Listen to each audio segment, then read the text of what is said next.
Welcome to the Water Resource Engineering course. In this session, I would explain about abstractions from precipitation. What is mean by abstractions? Abstraction means loss of precipitation. All abstractions from precipitation via those due to evaporation, transpiration, infiltration, surface detention and storage are considered as losses in the production of runoff. For example,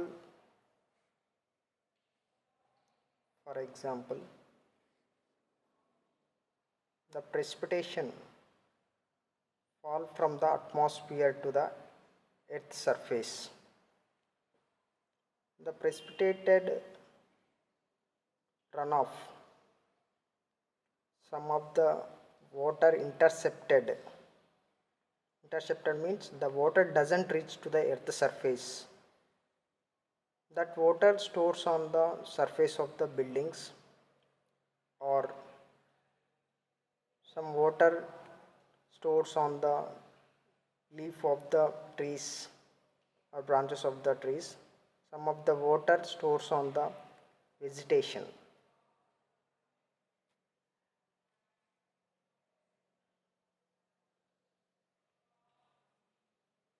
And some of the water is evaporated from the atmosphere into the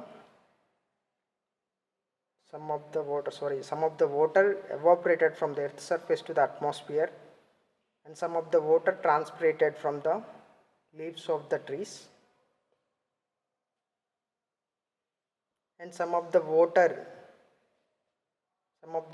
stores in the low lying areas of the mountains.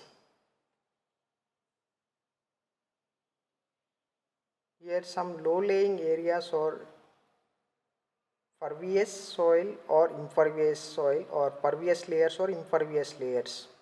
Pervious means the water passing through it. Impervious means the water doesn't allow through it. Pervious layers doesn't store the water. Impervious layers store the water. Some of the water stores in low lying areas. Some of the water stores in low lying areas is called surface detention. Abstraction means loss. The total loss of water is equals to the interception losses plus evaporation losses plus transpiration losses plus infiltration losses and surface detention.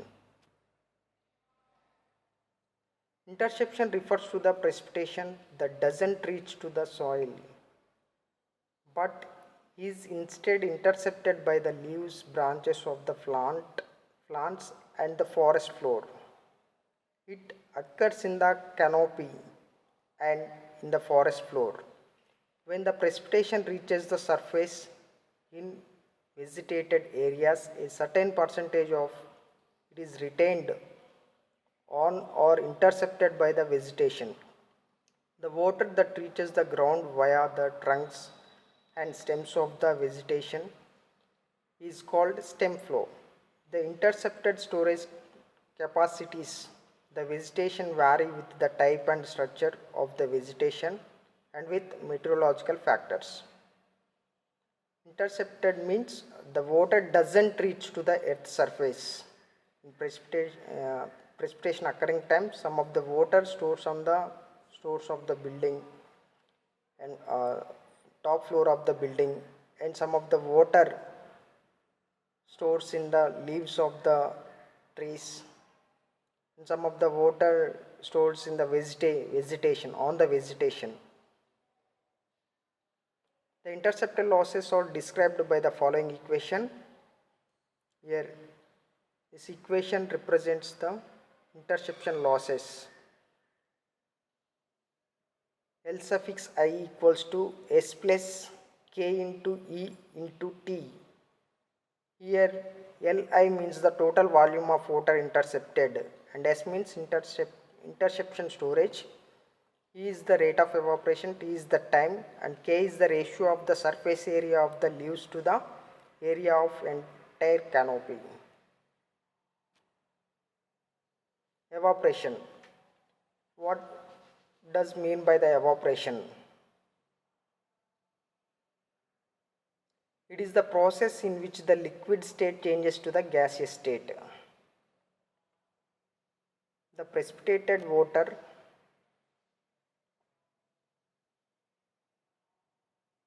stores in the precipitated water means rainfall stored in the form of groundwater and surface runoff. The water is evaporated from its surface to the atmosphere. Means it is the process in which the liquid changes to the gaseous state at the free surface below the boiling point through the transfer of heat energy. The main source of evaporation is the solar radiation.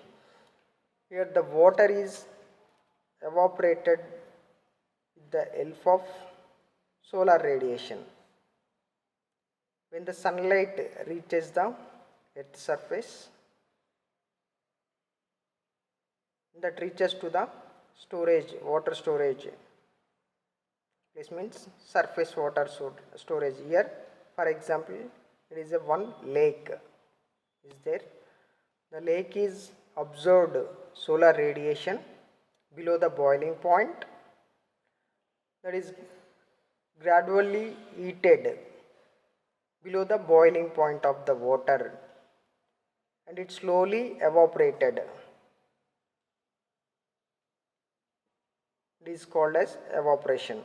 The evaporation depend upon the various factors. They are, first one is vapor pressure at interface. Interface means that surface and temperature, surface and atmosphere, surface, water surface and atmosphere. Second one is the temperature of the air and water. Third one is the wind speed, atmospheric pressure, then quality of water, then size of the water body, then quality of the water in the water bodies. In that first one is the vapor pressure. First one is the vapor pressure.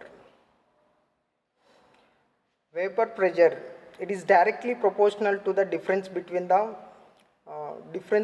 saturation vapor pressure at the water temperature and actual vapor pressure. According to the Dalton's law, it states that rate of evaporation is proportional to the difference between the saturation vapor pressure at the water temperature and actual vapor pressure. It represents the vapor pressure or rate of evaporation. Here E suffix L is the rate of evaporation in mm for day, and C is a constant, and EW means saturated vapor pressure at the interface water temperature in mm of Hg. E suffix A is the vapor pressure in air in mm of Hg. Evaporation continues till EW is equals to EA. Means the evaporation is continuously occurs up to the E suffix WA is equals to the E suffix A. Means saturation vapor pressure is equals to the vapor pressure in the air. If E suffix W is greater than E suffix A, condensation takes place. Condensation means the evaporated vapor is again converted into the liquid state or semi-solid state. Then temperature. Temperature is directly proportional to the rate of evaporation. The T is directly proportional to the rate of evaporation. Temperature of air and water, both are directly proportional to the rate of evaporation.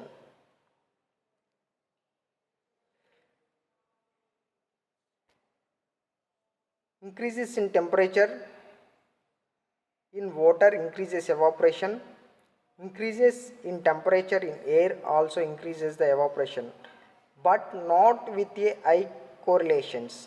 Example, mean monthly temperature may be same for 2 months, but rate of evaporation may be different. Here temperature is same taken up to the 1 month or 2 months. Temperature is same in 2 months, but the rate of evaporation is changes. Then wind. Evaporation increases with evacuation of evaporated water by wind. Means wind speed is also directly proportional to the evaporation. Wind speed is also directly proportional to the rate of evaporation. If the wind speed is increases, evaporation rate is increases. If wind speed is decreases, evaporation rate is decreases. Temperature is also directly proportional to the evaporation. But in some cases, rate of evaporation may be different.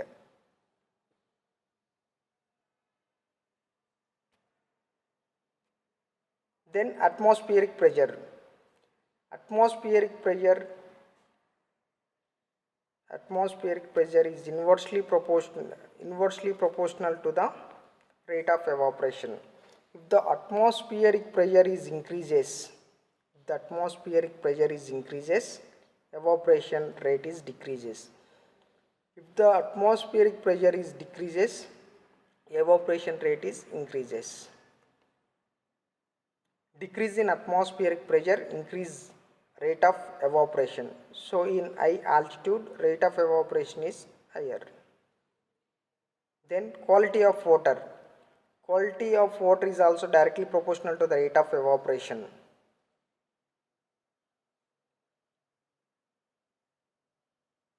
The quality of water increases, the rate of evaporation is also increases. Quality of water decreases, rate of evaporation is also decreases. Means quality of water is directly proportional to the evaporation. The vapor pressure in water with dissolved solute is less than fresh water, so evaporation decreases with increase of solute in water. Percentage of reduction of the evaporation, percentage of the increase in specific gravity. For example, evaporation of sea water is about 2 to 3% less than the fresh water. Size of the water body. If the size of the water body is increases, evaporation is also increases. Means both are directly proportional. Depth of the water. It is inversely proportional. Depth of the water is inversely proportional to the evaporation.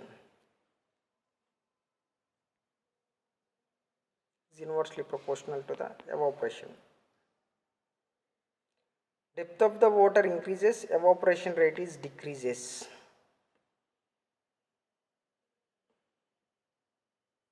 The depth of water bodies have more heat storage than shallow ones. Shallow water bodies less heat stores, and deep water bodies stores heat energy is more. A deep lake may store radiation energy receives in summer and releases in winter, causing less evaporation in summer and more evaporation in winter compared to a shallow lake exposed to a similar situations.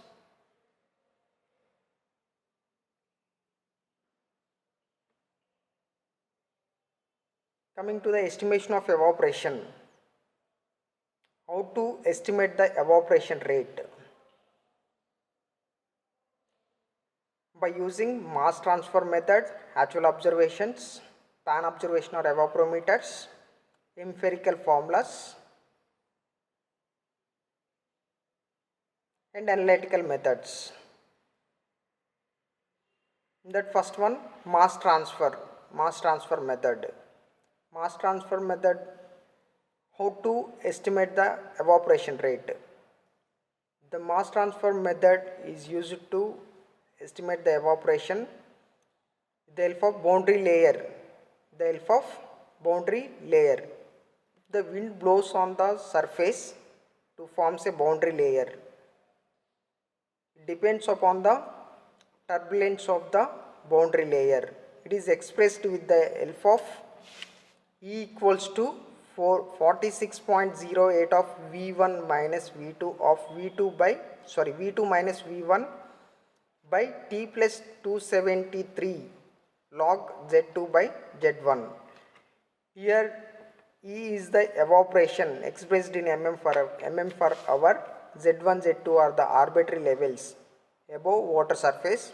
V1, V2 are the vapor pressures at Z1 and Z2 in kilometer per hour. V1, V2 are the wind velocities in kilometer per hour. T is the average temperature in 0 degrees centigrade between Z1 Z2. Then actual observation method. The evaporation is estimated with the help of atmometers. That actual observation method, the evaporation is estimated with the help of atmometer. Here one figure is there. This figure is pitch atmometer. The diameter of the pitch atmometer is 0.15. 0.15 centimeters and 13 centimeter diameter. 13 centimeter diameter, 0.15 centimeter dia, and length of the tube is 30 centimeters. One end is open and one end is closed. One end is open and another end is closed. The pitch atmometer is filled with water, completely filled with water, and another side is covered with filter paper. Is placed in inverted direction.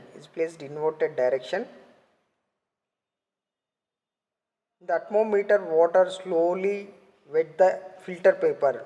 The filtered paper is completely wetted, means it absorbs the water in the atmometer. It is slowly evaporated, that filter paper. Means slowly dry filter paper, means the water is evaporated. The water is evaporated. The atmometer water level is decreases. The water level in the atmometer is decreases. It is calculated in 24 hours. The observation takes in every 24 hours. Then coming to the pan observations. Type of evapometers. They are, first one is US class A evaporation, second one ISI standard pan, third one sunken Colorado pan, fourth one is the US geological floating pan.